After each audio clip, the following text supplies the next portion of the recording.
에서 43절까지입니다. 이렇게 많은 표적을 그들 앞에서 행하셨으나 그를 믿지 아니하니 이르게 하심이라. 이르되 주여 우리에게서 들은 바를 누가 믿었으며 주의 발이 누구에게 나타나입니까 했더라. 그들의 믿음이 믿지 못한 것은 이 때문이니 곧 이사야가 다시 일렀으되 그들의 눈을 멀게 하시고 그들의 마음을 완고하게 하셨으니 이는 그들로 하여금 눈으로 보고 마음으로 깨닫고 돌이켜내게 고침을 받지 못하게 하라. 이사야가 이렇게 말한 것은 주의 영광을 보고 주를 가리켜 말한 것이라. 그러나 바리 중에도 그를 믿는 자가 많되 바리새인들 때문에 그런 말까지 말하지 못하니 이는 주를 반항하려. 43절 같이 읽겠습니다. 시작. 그들은 사람의 영광을 하나님의 영광보다 더 사랑하였더라. 아멘. 할렐루야. 아멘. 오늘도 우리의 마음을 고백하며 또 하나님의 말씀을 듣겠습니다. 시작. 오늘도 주님의 아름다우심을 보게 하셔서 이 아름다움을 보면 끝나는 거예요. 항상 시선이 거길에 머물러 있을 겁니다. 지금 오늘 안 나오셨지만 김일찬 집사님이 유영경 집사님의 아름다움을 보니까 결혼하게 된 거예요. 많이 대답을 듣지 않아도 뻔한 겁니다. 그렇죠? 신앙생활도 이렇습니다.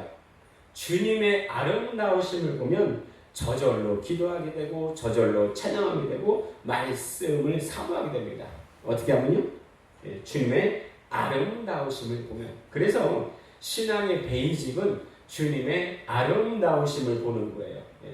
주님의 아름다우심을 보지 못했는데 잘 믿는다? 이런 거 없습니다. 어떤 사람들은 하나님이 기적을 보여주시면 잘 믿겠다 이렇게 많이 하는데요. 전혀 그렇지 않습니다.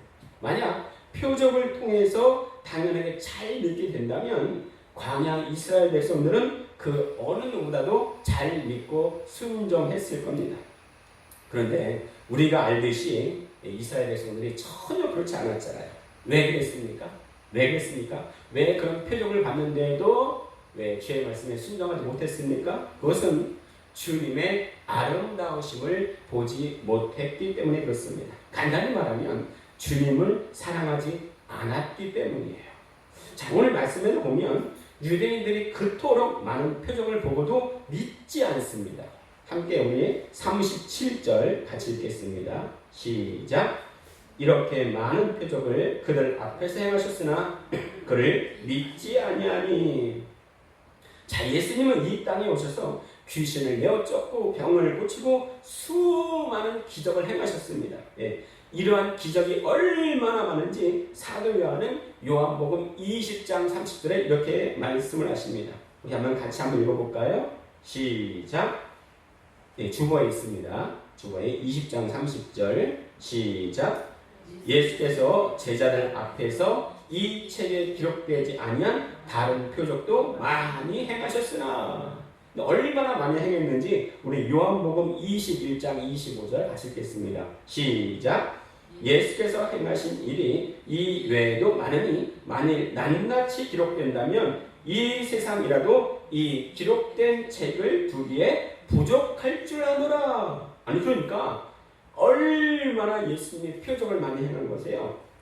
이 세상의 모든 책을 합쳐도 예수님이 표적 행하신 것을 다 담을 수 없을 정도로 표적을 많이 행하셨다 말씀하십니다. 자, 그런데 예수님이 이러한 수많은 표적을 행하신 이유와 목적이 있습니다. 우리 요한복음 20장 31절 같이 읽겠습니다. 시작. 오직 이것을 기록함은 너희로 예수께서 하나님의 아들 그리스도이심을 믿게 하려 하며 또 너희로 믿고 그 이름을 힘입어 생명을 얻게 하려 함이니라. 자, 이런 표적을 행하시는 이유와 목적이 뭐라 그랬습니까? 딱 한 가지예요. 회개와 믿음입니다. 회개와 믿음이에요. 회개와 믿음은 따로 떨어져 있는 겁니까? 그렇지 않아요. 내 죄를 철저히 회개했을 때야 믿음의 올바른 노선에 들어갈 수 있습니다. 그러니까 회개와 믿음은 동전의 앞뒷면과 같이 불가분의 관계에 있습니다. 서로 떨어질래야 뗄래야 뗄 수 없는 관계예요. 그 누가복음에 보면은 거지 나사로가 나옵니다. 우리가 알듯이 거지는 죽어서 낙원으로 가고 부자는 죽어서 음부에 떨어집니다. 그 왜 부자가 음부에 떨어졌을까요?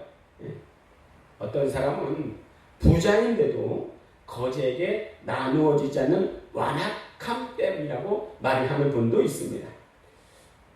부자가 완악했는지 안 했는지는 알 수가 없어요. 근데 부자가 음부에 떨어진 이유는 명확히 나와 있습니다. 부자는 그것을 죽어서 깨닫습니다. 우리 함께 누가복음 16장 28절에서 31절을 서로 교독하도록 하겠습니다. 내 형제 다섯이 있으니 그들에게 증언하게 하여 그들로 이 고통받는 곳에 오지 않게 하소서. 아브라함이 그들에게 모세와 선지자들이 있으니 그들에게 이르되 그렇지 아니하니이다. 아버지 아브라함이여, 만일 죽은 자에게서 그들에게 가는 자가 있으면 회개하리이다. 이르되 모세와 선지자들에게 듣지 아니하면 비록 죽은 자 가운데서 살아난 자가 있을지라도 권함을 받지 아니하리라 하였다. 아멘. 자, 음부에 떨어진 부자가 지금 아브라함에게 무엇을 요구하고 있습니까? 죽은 자가 살아나서 내 아들 다섯에게 가서 복음을 증거해 주십시오. 그러면 저들이 회개할 겁니다. 이렇게 말하고 있어요. 부자는 자신이 살아있을 때 회개하지 않아서 음부에 떨어진 것을 깨달은 거예요. 언제 깨달았어요? 자기가 죽어서 깨달은 거예요. 내가 회개하지 않아서 바로 이곳에 있구나. 그러면요, 죽어서 이 죽은 자에게서 살아나서 내 아들 다섯에게 가서 복음을 증거해 주십시오. 이렇게 말하고 있는 겁니다. 여러분, 불신자들 앞에서 표적을 행하면 그 많은 사람들이 믿고 돌아올까요? 물론 그럴 수 있습니다. 성경에도 이러한 일들이 참 많이 있습니다. 우리가 내년부터 본격적으로 또 전도하기 시작할 건데, 우리 생각대로라면요, 전도가 얼마나 쉬운지 몰라요. 만약에요, 제 생각처럼요, 제가 전도하다가 제 키가 갑자기 180cm가 될 겁니다. 그럼 믿으세요. 한다면 저들이 믿을까요? 믿을까요? 불신자가 믿을까요? 이렇게요, 놀라운 표적 보여준다면 불신자들이 당시에는 분명 신기하게 여기겠지만 회개하지는 않을 겁니다. 믿지는 않을 거예요. 어떻게 그것을 알 수 있습니까? 다음께 다시 한번 16장 31절을 읽겠습니다. 시작.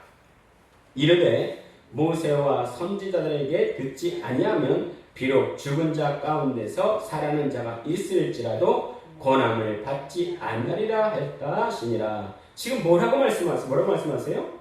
제 키가 지금 180 되는 것보다 더 큰 표적은 죽었다가 살아나는 사람이에요. 아니, 이것보다 더 큰 표적 어디 있겠습니까? 그런데 오늘 말씀이 어떻게 말씀하고 있습니까? 비록 죽은 자 가운데서 살아난 자가 있을지라도, 그처럼 놀라운 표적이 일어난다 할지라도 지금 말씀을 선포하는 사역자들에게 듣지 아니하면 복음을 받아들이지 않는다 말씀하십니다.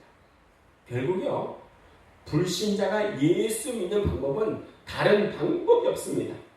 표적을 보여주는 것이 아니고 하나님의 말씀을 듣게 하는 거예요.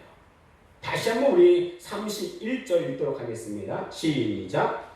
이르되 모세와 선지자들에게 듣지 아니하면 비록 죽은 자 가운데서 살아난 자가 있을지라도 권함을 받지 아니하리라 하였다 하시니라. 아멘. 듣지 아니하면, 그럼 믿음은 어떻게 생겨나는가? 우리 로마서 10장 17절 읽겠습니다. 시작. 그러므로 믿음은 들음에서 나며 들음은 그리스도의 말씀으로 말미암느니라. 자, 구원은 어떻게 받습니까? 구원은 믿음으로 받죠. 믿음은. 그럼 믿음은 어디에서 납니까? 말씀을 들음으로 난다. 오늘 로마서 10장 17절 말씀하십니다. 어떤 말씀이에요? 그리스도의 말씀이에요. 그리스도를 알게 되는 말씀이에요. 그래서 마귀는요, 사람들로 구원받지 못하게 하려고 말씀을 듣는 귀를 닫게 합니다. 그래서요, 내가 정말 말씀이 듣기 싫어, 말씀이 보기 싫어, 이런 생각이 든다면요, 야, 큰일 났다. 내가 마귀의 유혹에 걸려들었구나. 빨리 정신 차려야 되겠다. 이렇게 마음을 새롭게 해야 됩니다. 그 성경에서 보면요, 네 밭 비유가 나옵니다. 그 중에 길가 밭이 있어요. 다 네 밭을 말씀을 뿌립니다. 그런데 길가 밭은요, 말씀을 들어도 깨닫지 못해요. 깨닫지 못하자 마귀가 와서 구원받지 못하게 하려고 말씀을 뺏어갔다, 이렇게 말씀하십니다. 우리 누가복음,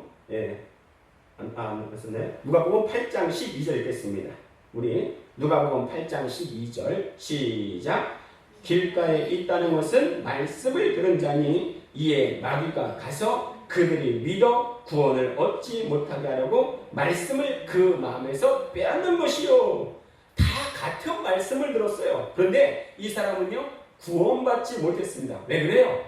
마귀가 말씀을 빼앗아 갔기 때문입니다. 제대로 하나님을 알지 못했기 때문에 그래요. 그러므로 하나님을 아는 자니 하나님의 말씀이 선포되는 이 시간은요, 얼마나 중요한지 몰라요. 우리가 예수 믿는 이유가 뭐예요? 우리가 예수 믿는 목적이 뭡니까? 구원받기 위해서.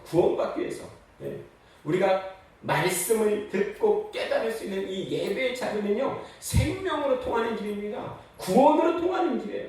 그래서 요한복음 6장 63절에는 살리는 것은 영이니 육은 무익하니라. 내가 너에게 이른 말이 영이요 생명이라. 이렇게 말씀하십니다. 하나님의 말씀 안에 영생이 있고 생명이 있어요. 그리스도부터 나오는 이 말씀, 이것이 내 영혼을 살립니다. 다른 것이 없어요. 그런데 마귀가 자꾸 그 말씀을 듣는 귀를 닫아버린다고 말씀하고 있습니다. 우리는 기도할 때에 사기를 기억하라, 이런 말씀을 드린 적이 있습니다. 기억하십니까? 사기? 기도하고 기대하고 기다리면 기적이 일어난다. 우리는 자꾸요, 내 눈에 보이는 기적을 원하기 때문에 기도합니다. 그런데 사실은요, 내 눈에 보이는 기적보다도 보이지 않는 기적이 훨씬 더 중요해요. 아마 지원이는 기억할 거예요. 우리 몸에 세균이 얼마나 산다고 그랬어요? 몇 개? 똑똑해요. 100조개, 그렇죠? 그걸 다 합쳐놓으면 1kg이 된다고 말씀을 드렸습니다. 근데 그 많은 몸속에 세균과 공생한다는 것이 이게 얼마나 기적이에요. 그런데 그것보다 더 큰 기적이 뭐냐면 내가 예수 그리스도를 믿게 되었다는 거예요. 어떻게 믿게 됐습니까? 어떻게 예수님 믿게 됐습니까? 한번 따라하겠습니다. 말씀을 통한 성령의 감동하심으로. 시작. 우리가 어떻게 믿게 됐어요? 말씀을 통한 성령의 감동하심으로 내가 예수님 믿게 된 겁니다. 우리가 잘 아는 종교개혁자 마틴 루터는 성령은 말씀을 술에 삼고 오신다, 이런 유명한 말을 남겼습니다. 너무 유명한 말인데 한번 따라해볼까요? 성령은 말씀을 술에 삼고 오신다. 그렇습니다. 우리가 예수 믿게 된 것은 어떤 표적을 본 까닭이 아니고 하나님으로부터 나오는 말씀을 듣고 성령의 감동하심으로 믿게 되는 것입니다. 자, 그러니까 우리가 성령 받지 않고 어떻게 예수 믿겠냐고요. 목사님, 저는 잘 모르겠는데요, 예수님을 믿기는 믿는데 성령의 내 안에 계신 잘 모르겠어요. 이렇게 말한다면, 대답한다면 깊은 회개와 간절한 기도가 반드시 필요합니다. 우리 다 함께 고린도후서 13장 5절을 주고 있는데 같이 읽도록 하겠습니다. 시작. 너희는 믿음 안에 있는가? 너희 자신을 시험하고 너희 자신을 박증하라. 예수 그리스도께서 너희 안에 계신 줄을 너희가 스스로 알지 못하느냐? 그렇지 않으면 너희는 버림받은 자니라. 자, 이거요, 어디서 많이 본 말씀 같지 않습니까? 너무나 많이 봤을 거예요. 예? 이명문 시장님 너무나 많이 본 말씀이죠 이거요. 예? 아니에요? 자, 우리 교회 뒷면에 보면 뒤에 벽면에 붙어있는 말씀입니다. 고린도후서 13장 5절에. 그런데 이 벽면에 보면은 뒤에 말씀이 좀 잘려 있어요. 뒤에 말씀 너무 중요한 말씀인데. 자, 고린도후서 13장 5절에 너희가 믿음 안에 있는가 확증하라 하시는데, 여기서 확증하라는 말은 도키마죠 이렇게 해서 정밀하게 자세히 조사하다 이런 뜻이 있습니다. 내게 정말 믿음이 있는가? 예수께서 내 안에 계신가? 예수님 나의 왕이신가? 스스로 자문하고 묵상하고 자세히 진찰한 결과 그렇지 아니하다면 나는 버림받은 자라는 겁니다. 이게 버림받은 자라는 말은요, 아도키모스라고 해서 공인되지 않은, 증명되지 않은 가짜의 이런 뜻이 있습니다. 한번 여러분들에게 질문을 해볼게요. 정말 예수님만이 나의 죄를 짊어지시고 용서하셨다는 것을 믿습니까? 아멘. 정말 예수님이 나의 왕이시고 나의 주인이심을 믿습니까? 아멘. 내가 죄를 지었을 때 바로 하나님께 회개하며 용서를 구하고픈 마음이 있습니까? 아멘. 만약에요, 정말 이 질문에 제대로 대답하지 못했다면 이따 설교 기도 시간에 주여 나를 불쌍히 여겨주시고 주님을 바로 믿는 믿음을 주시옵소서 이렇게 기도하시기 바랍니다. 예수님은요, 나도 모르게 내 안에 살짝 들어오시지 않습니다. 천하보다 크신 예수님이 내 안에 오시면 분명한 증거가 있어요. 어떤 사람이 차를 몰고 가는데 교통법규 위반을 했습니다. 그러면 누가 다가와요? 경찰이 딱 다가옵니다. 경찰이 다가오면 제일 먼저 요구하는 게 있습니다. 뭘까요? 경찰이 다가오면 제일 먼저 뭘 요구할까요? 자동차 운전 면허증을 요구해요. 자동차 운전 면허증이 있으면요, 그냥 보여주면 됩니다. 있으니까요. 그런데 운전 면허증을 요구했는데, 아이고 제가 운전면허증을 땄는지 안 땄는지 모르겠어요. 이렇게 말하는 사람이 있습니까? 없어요. 그렇게 말을 한다면 안 딴 겁니다. 안 딴 거예요. 다시 말하면요. 나라에서 공인된 운전면허증 없이 운전했다. 이건 뭐예요? 불법입니다. 왜요? 나라에서 인증해 주지 않았으니까 가짜예요. 불법으로 운전을 한 겁니다. 이와 같이요, 구원받은 그리스도인들은 하나님께서 인정하시고 공인해 주신 분입니다. 그 안에 예수께서 주인 되어 주셔서 그 삶이 말씀으로 이끌리는 자를 하나님이 인정해 주시고, 또 하나님께서 그리스도인 믿는 자 이렇게 인정해 주신다는 겁니다. 그런데 이렇지 않은 사람을 오늘 말씀에서는 버림받았다, 가짜다 이렇게 말씀하고 있다는 거예요. 계속 말씀드리지만 하나님의 나라라는 말은 바실레이아라고 해서 하나님의 통치, 하나님의 다스림을 말합니다. 그래서 진정한 그리스도인들은 내 삶에 하나님의 통치가 있게 하여 주시옵소서, 내 삶에 하나님의 다스림이 있게 하여 주시옵소서 소원을 넘어서 갈망하는 자들이 바로 그리스도인들이에요. 여러분 정말 이런 갈망이 있습니까? 아멘? 그렇다면 하나님께서 분명히 채워주실 것입니다. 하나님께서는 하나님의 얼굴을 찾고 그 얼굴을 구하는 자들에게 넉넉하게 응답해 주실 것입니다. 할렐루야? 아멘. 자, 우리는요, 예수님을 믿는데 표적 보고 믿지 않습니다. 오히려 표적 보고 믿었다면 조금 조심해야 될 것은요, 표적이 보여지지 않으면 믿음이 약해질 수 있다는 거예요. 물론 제가 눈에 보이는 표적을 부인하는 것이 아닙니다.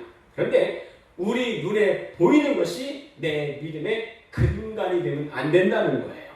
오히려 예수님 어떻게 말씀하시는가, 우리 요한복음 20장 29절 같이 읽도록 하겠습니다. 시작.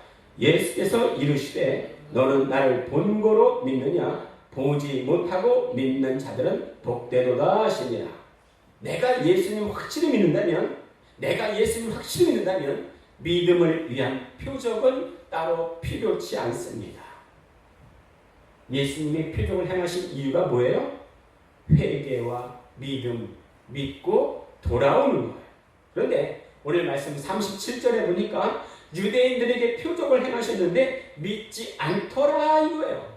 이에 대해서 사도 요한은 선지자 이사야의 말씀을 인용하십니다. 다음 때 38절에서 41절의 말씀을 교독하도록 하겠습니다. 오늘 말씀이에요. 시작. 제가 먼저 읽겠습니다. 이는 선지자 이사야의 말씀을 이루려 하심이라. 이르되 주여 우리에게서 들은 바를 누가 믿었으며 주의 팔이 누구에게 나타나니까 하였더라. 39절 시작. 그들이 능히 믿지 못한 것은 이 때문이니 곧 이사야가 다시 일렀을 때 그들의 눈을 멀게 하시고 그들의 마음을 완고하게 하셨으니 이는 그들로 하여금 눈으로 보고 마음으로 깨닫고 돌이켜 내게 고침을 받지 못하게 하려 함이라 하였습니다. 41절 시작. 이사야가 이렇게 말한 것은 주의 영광을 보고 주를 가리켜 말합니다. 아멘. 자, 수많은 표적에도 불구하고요, 회개하지 않고 믿지 못하는 것은 선지자 이사야의 예언대로 하나님에 대하여 닫힌 마음이 있었기 때문이라는 겁니다. 닫힌 마음이 있으면요, 아무리 귀대고 큰 소리로 외쳐도 마음을 열지 못합니다. 열지 못해요. 왜 그래요? 우리 자는 사람을 절대 깨울 수 없는 사람이 있다고 합니다. 깊이 잠들어도요, 흔들어 깨우고 발로 차오고 그러면요 다 일어나게 돼 있어요. 그런데 절대 못 깨우는 사람이 있습니다. 어떤 사람을 못 깨울까요? 네? 어떤 사람 못 깨울까요? 자는 척하는 사람. 내가 알고는 있는데 이미 마음이 딱 닫혀 있어가지고 일부러 일어나지 않는 사람, 이런 사람은 절대 못 깨워요. 네? 자는 척하는 사람. 오늘 말씀에도요, 알긴 알아요. 그런데 이미 마음문이 딱 닫혀 있어요. 그래서 오늘 말씀하시기를 하나님에 대한 그들의 눈과 귀를 닫고 마음을 강팍하게 했기 때문에 하나님의 말씀을 듣지 못한다, 믿지 못한다 말씀하십니다. 이스라엘 백성들은 자부심이 있었습니다. 어떤 자부심이냐? 자신들에게 하나님의 말씀이 있다는 것과 예루살렘 성장이 있다는 자부심이 있었습니다. 하나님께서 그들에게 왜 말씀을 주셨습니까? 왜 은사를 주셨습니까? 왜 열정을 주셨습니까? 자기 자랑하라고 주신 게 절대 아니에요. 선민으로 선택받았다는 우월감을 가지라고 주신 것이 절대 아니었습니다. 그들에게 하나님 말씀을 주신 것은 그 말씀을 통하여 영생을 얻으라고 주셨는데 자기 자랑을 내세우고 남 비판하는데 혈안이 되어 있는 그들의 모습을 볼 수가 있습니다. 오늘을 살아가는 우리도 그렇습니다. 하나님께서 우리를 선택하시고 은사 주시고 또 영원한 생명을 주시는 데는 다 이유가 있습니다. 우리 한번 베드로전서 2장 9절 우리 한번 같이 읽도록 하겠습니다. 베드로전서 2장 9절입니다. 베드로전서 2장 9절. 이건 성경을 직접 찾아보겠습니다. 베드로전서 2장 9절.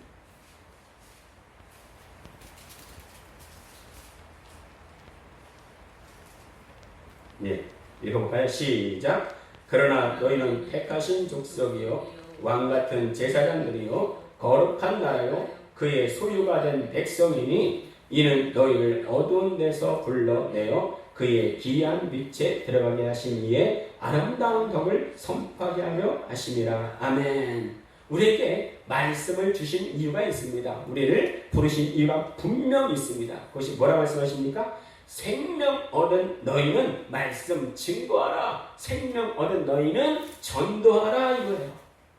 그런데 생명 대신 믿음을 얻고서도 절대로 전도할 수 없는 사람이 있습니다. 우리 함께 오늘 말씀 42절, 43절 같이 읽겠습니다. 시작. 그러나 관리 중에도 그를 믿는 자가 많되 바리새인들 때문에 드러나게 말하지 못하니 이는 출교를 당할까 두려워합니다. 그들은 사람의 영광을 하나님의 영광보다 더 사랑하였더라. 왜요? 그들이 말씀을 받았는데 믿었는데 왜 전도하지 못했습니까? 전도하길 꺼리는 것은 두려워하는 마음이 있었기 때문이에요. 오늘 본문에 보시면 관리 중에서도 예수 믿는 자가 많았단 말이에요. 근데 내가 그리스도이다 말하지 못했던 것은 왜 그래요? 생활의 염려 때문이었습니다. 그렇죠. 우리 오늘 같은 때도 내가 예수 믿는다고 했다가 회사에서 잘리면 내 의식주는 어떻게 되는가? 이런 현실적인 염려가 있습니다. 당연한 거예요. 내게 닥친 현실이 믿음을 방해한다면 여러분 무엇을 선택하시겠습니까? 우리 한번 누가복음 21장 34절 주보에 있는데요. 같이 읽도록 하겠습니다. 시작. 너희는 스스로 조심하라. 그렇지 않으면 방탕함과 술 취함과 생활의 염려로 마음이 둔하여지고 뜻밖의 그날이 덫과 같이 너희에게 임하리라. 여러분, 일상의 생활보다 영생이 더 중요합니다. 지혜로운 사람은요, 무엇이 더 중요한지 깨닫고 그것에 중점을 두는 사람이 지혜로운 사람이에요. 어쩌면 앞으로는요, 순교를 각오하고 믿어야 할 때가 올지도 모릅니다. 아마 거의 그럴 것이라고 생각을 합니다. 여러분, 근데 순교가 두렵습니까? 그럼에도 불구하고 우리는 세상으로 나아가야 됩니다. 말씀을 가지고 말씀을 믿지 못하는 자에게 말씀을 들려줘야 돼요. 그것이 저들이 구원을 얻을 수 있는 유일한 방법입니다. 그러나 여러분, 두려워하지 마십시오. 하나님께서 우리에게 도면하게 주신 사명이 있는데요. 저들이 듣든지 아니 듣든지 씨를 뿌리는 겁니다. 싹이 나고 열매를 맺히는 것은 하나님께서 하실 것입니다. 그런데 오늘 말씀의 관리들은 믿으면서도 전혀 그렇게 할 수가 없었습니다. 왜 그래요? 생활의 염려로. 생활의 염려. 우리 함께 왜 그들이 그랬는가? 43절 같이 읽도록 하겠습니다. 시작. 그들은 사람의 영광을 하나님의 영광보다 더 사랑하였더라. 그들이 추구하는 바는 저 하늘이 아니라 이 땅이었기 때문입니다. 이 땅을 추구하기에 사람의 영광을 제일 앞세웠습니다. 왜 사람의 영광을 가장 앞세웠습니까? 첫 번째 원인은 똑같이요. 생활의 염려 때문이었습니다. 누가복음 21장 34절 읽었지요. 너희는 스스로 조심하라. 그렇지 아니하면 방탕과 술 취함과 생활의 염려로 마음이 둔하여지고 뜻밖의 그날이 주님 다시 오실 그날이 덫과 같이 너에게 임하리라 이렇게 말씀하십니다. 과연 여기에서 자유로운 사람이 어디 있겠습니까? 생활에 염려 없는 사람이 어디 있겠어요? 그러나 그것이 나를 덮어버릴 때 일어나는 현상이 있는데 마음이 둔하여지고 이렇게 말씀하십니다. 하나님께 내가 마음이 열려 있을 때에 제대로 믿을 수가 있는 거예요. 내가 하나님께 대하여 마음이 열려 있을 때 회개할 수 있습니다. 그런데 마음이 둔하여질 때 회개할 수가 없어요. 내 마음이 둔하여질 때에 제대로 믿을 수가 없습니다.